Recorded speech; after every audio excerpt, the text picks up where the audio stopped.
Hello, my name is Ryan Nicolamsyah.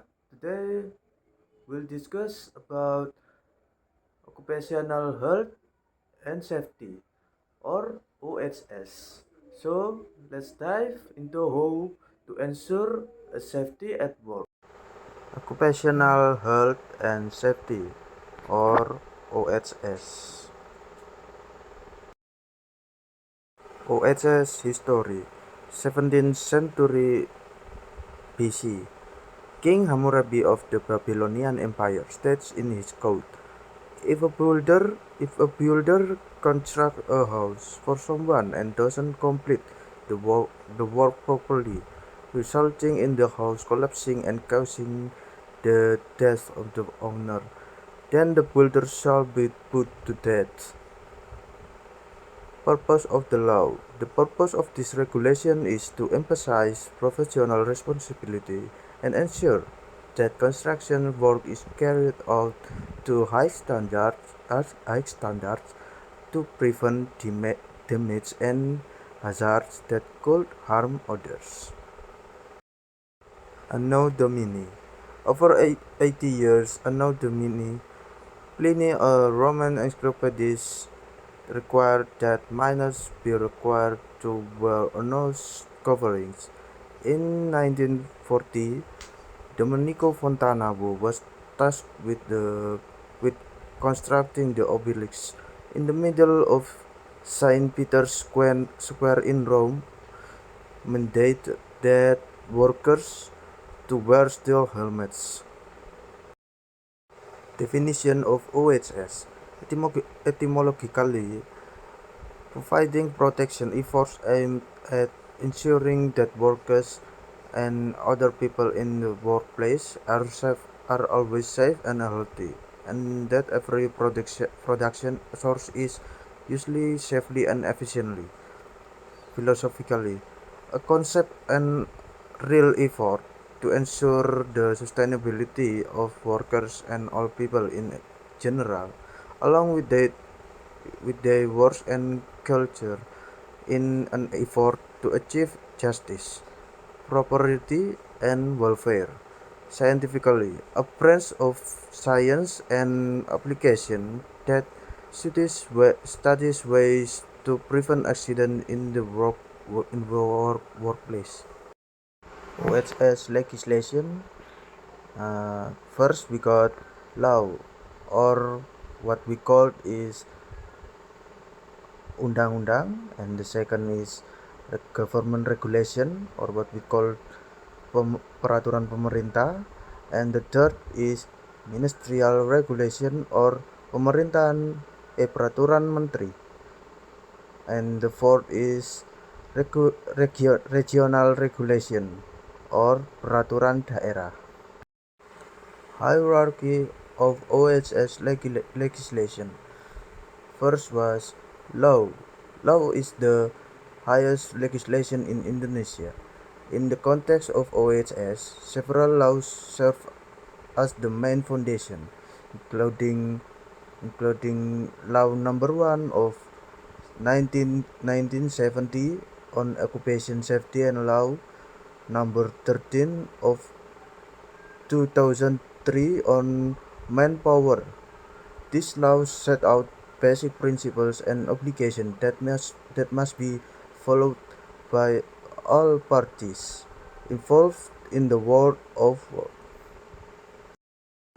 The second was government regulation.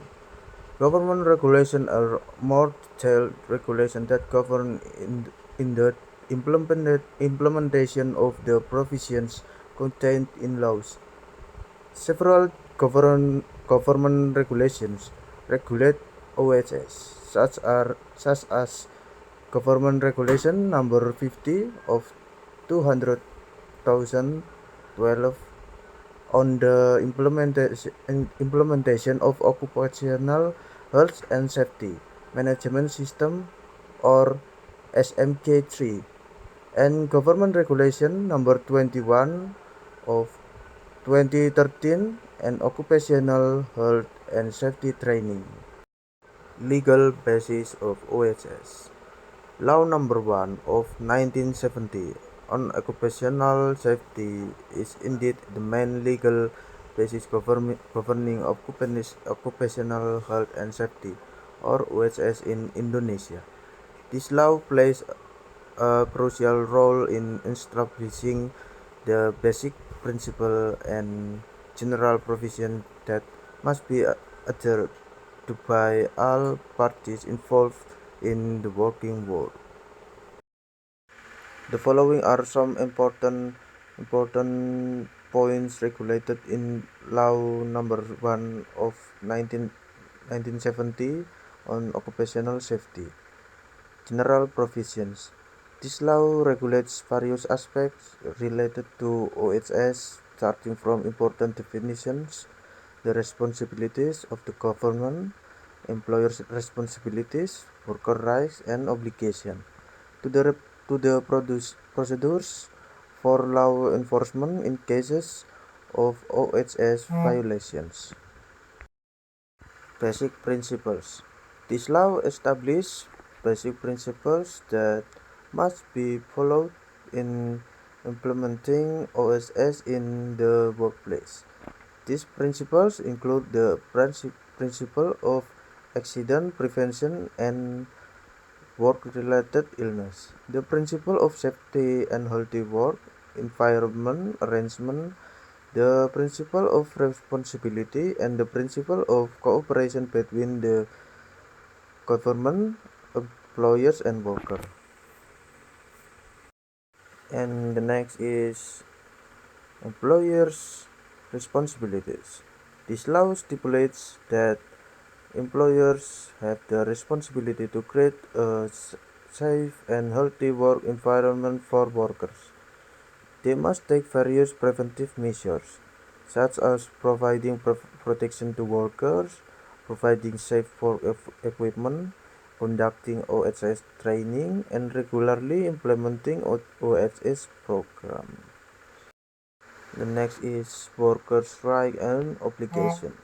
This law also regulates the rights and obligations of workers related to OHS. Workers have the right to work in safe and healthy environment and to be protected from the risk of work-related accidents and illnesses. In addition, they also have the obligation to comply with applicable OHS regulation and participate in OHS prevention efforts in the workplace. Purpose of OHS. Based on Law Number 1 of 1970 concerning work safety, the objective of K3 related to machinery, equipment, workplace foundation, and the work environment are to prevent accidents and work-related illnesses, provide protection to production resources, and thus increase efficiency and productivity. This is important because poor employee health can lead to decreased performance or output and demotivation. There is five of purpose of OHS. So the first was protecting workers and others in both formal and informal workplace. Second is ensuring that every production resources is used safely and efficiently. The third, guaranteeing that the production process runs smoothly. Fourth was supervising the 4Ms or manpower, material, machinery, and work methods to create a safe and comfortable working environment, thereby preventing accidents. And the last was preventing loss or damage to tools, material, or production. Principles of OHS. Every job can be done safely accidents always have causes. The causes of accident must be prevented or eliminated. Working safely means knowing the work to be done, understanding the steps or phases of the job, identifying the dangers involved, knowing how to control these dangers. The importance of OHS was protects employees from illness, sadness, loss of future and loss of income, saves family from sadness and uncertainty about the future, as well as loss of income, saves company from losing workers, incurring costs due to accidents, loss of time due to halted activities, training or replacing injured workers, and even potential production stoppage. Occupational health. Occupational health is the effort to protect employees from anything that may harm their health as a result of work, which includes health 1. Health examination for employees, ranging from initial health checks for new employees to regular health monitoring for long-term employees.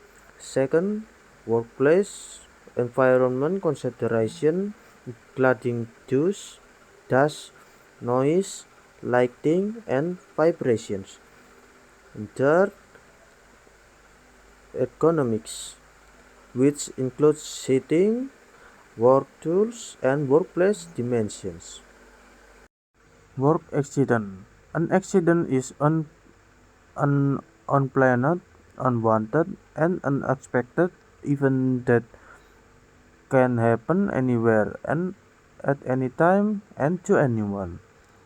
And the types of work accident is falling, being struck, electric shock, being bumped, being trapped, and others that harm worker.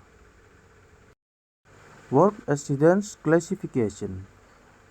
Minor injuries is if less than 3 weeks, worker can return to their original workplace. And next was serious injuries. If more than 3 weeks, worker can return to work but may experience a disability. And a fatal cause death of the worker within 24 hours. Causes of work accidents. According to Budiono et al. Of 2003, the factors that influence occupational health and safety are A.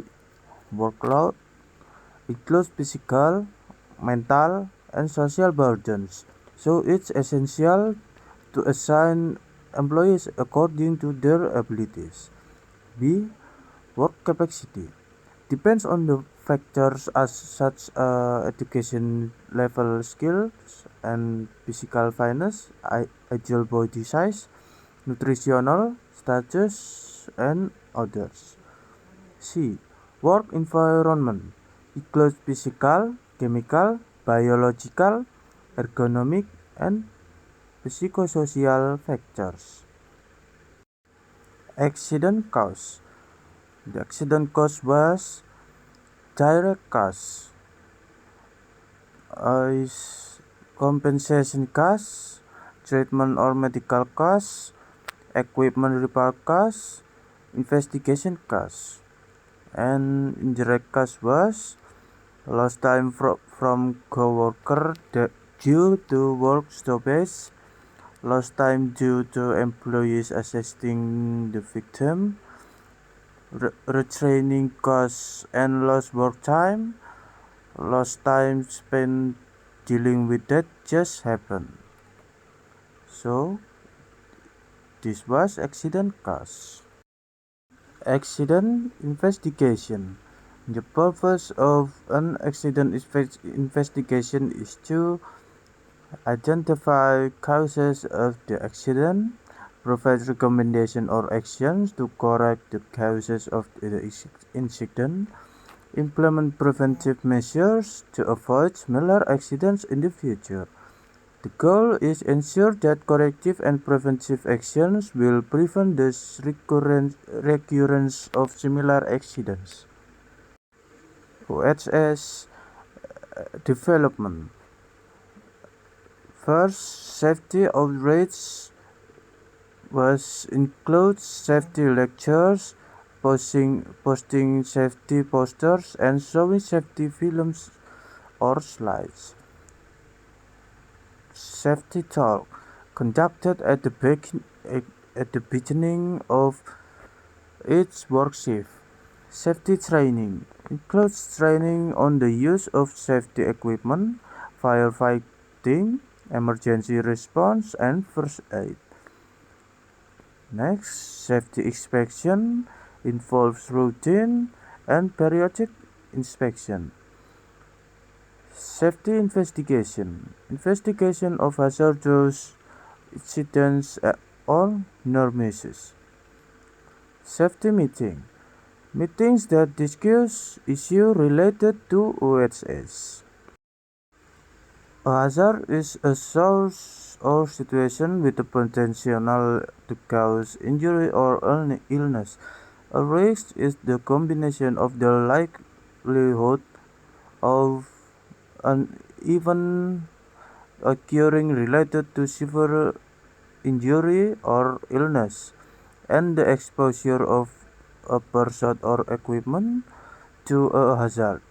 In other words, a hazard represents the inherent nature of process that can harm individual, while risk refers to likelihood of that harm occurring and the severity of the consequences. Hazard types. First is physical. It was noise, vibration, heat stress, cold stress, and radiation.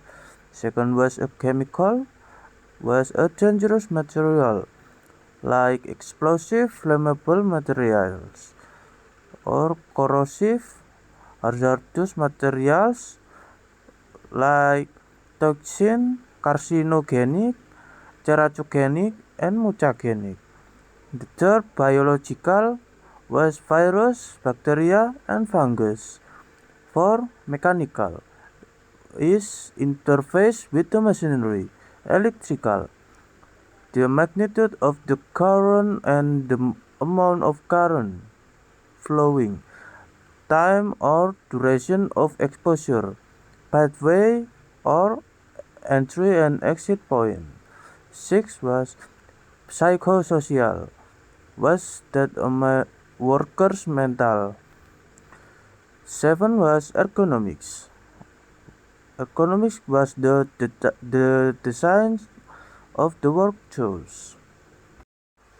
Hazard components.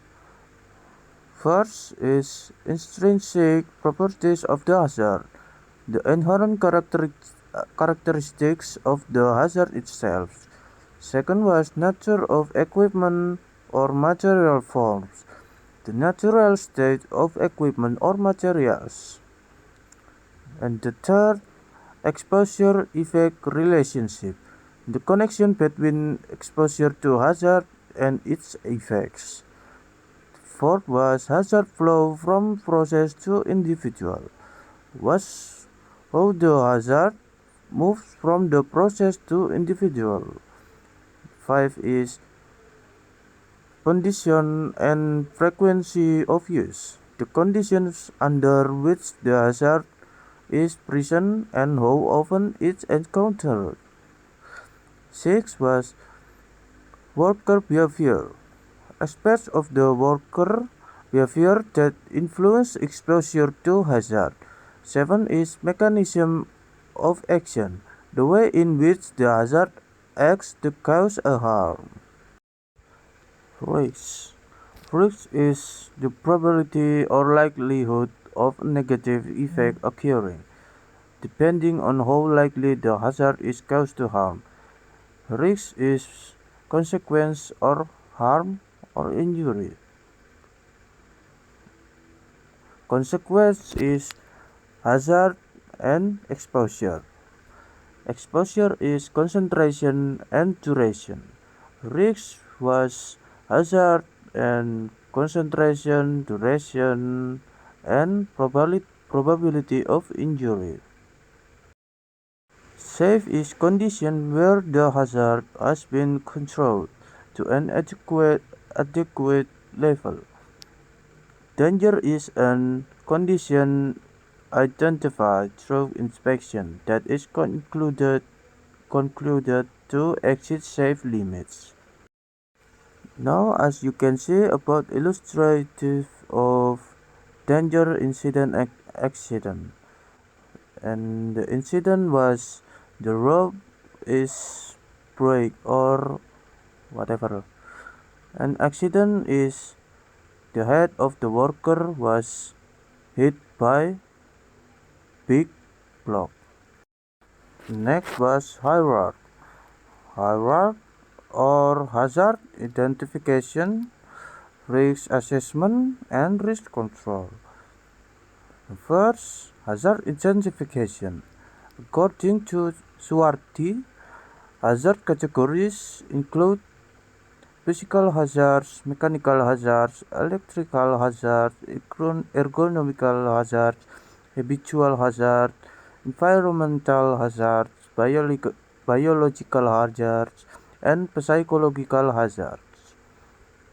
Second, risk assessment. This process identifies potential hazards that may occur and aim to control risk from process and operation. The assessment includes likelihood and severity. And the third is risk control. This involves addressing potential hazards in the work environment by prioritizing them to assist in choosing the right control measures. The risk control hierarchy, according to OHSAS 18001, includes 5 levels. The 5 levels was elimination, substitution, engineering control, administrative control, and personal protective equipment, or PPE. In risk assessment, the evaluation consists of likelihood and severity. Likelihood indicates the probability of an accident occurring, while severity indicates of the extent of the impact of the accident. The values of likelihood and severity are used to determine the risk rating, which indicates the level of risk and can be categorized as low, medium, high, or extreme, or AS and NZS. The likelihood scale in the AS and NZD 4360 standard as follows. Level 5 was almost certain is expected to occur in circumstance. Level 4 was likely will probably occur in most circumstances. Level 3 was possible is might occur at some time. Level 2 are unlikely, could occur but not expected to. Level 1 was rare, may occur only in exceptional circumstances. The severity scale in the AS or NZS 4360 standard as follows. Level 1 insignificant was no injuries, low financial loss. Level 2 minor was minor injuries or health effect, moderate financial loss. Level 3 moderate was serious injuries or health effect requiring medical treatment, significant financial loss. Level 4. Major. Major injuries or health effects with long-term impact, major financial loss. 5 is catastrophic, is fatalities or severe health effects with permanent disabilities or die and critical financial loss. As you can see, this is the risk. This is the table of the risk control scale in AS or NGS 4360 standard as follows.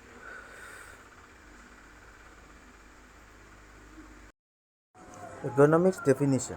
Ergonomics is the study of human interaction with other system components to achieve optimal design related to human well-being and overall system performance, including how body positions and movement are used when working, what equipment is used, what are the effects on workers' health and comfort.